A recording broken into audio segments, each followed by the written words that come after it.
আমাদের নিজেদের কর্মটা করতে হবে।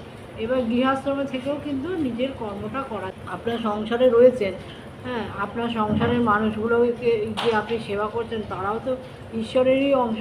আমাদের বলছে যে প্রত্যেকের মধ্যেই ঈশ্বর রয়েছে, আমরা বুঝতে পারি না, সেই জন্য আমরা ভাবি যে ও কিন্তু প্রত্যেকটা মানুষের মধ্যেই কিন্তু কিছু না কিছু ঐশ্বরিক গুণ আছে, যে গুণগুলো আমরা নিজেরা জানিও না, আমরা নিজেরা প্রকাশ করার সুযোগও পাই না।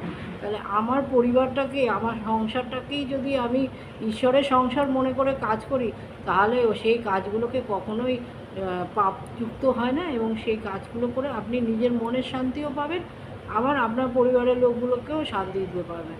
আর সময় মতো হাজব্যান্ডকে সময় মতো খাবার দাবার করে দেওয়া, চাই অফিস থেকে এলে তাকে তার মানে সময় মতো তার খাবারটা রেডি করে রাখা, ছেলে মেয়েকে সময় মতো স্কুলে পাঠানো, একটা সন্তানকে মানুষ করে সামাজিক করে তোলাটা, এটা হচ্ছে সমাজের সবচেয়ে বড় কাজ।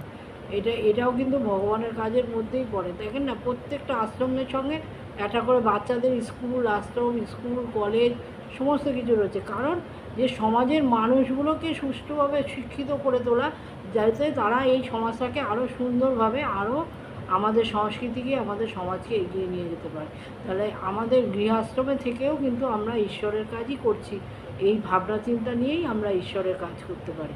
সেটার জন্য কোনো রকম মানসিক দুঃখ রাখার কিছু নেই, বরং খুব আনন্দের সাথেই সংসারের কাজ করা যায়।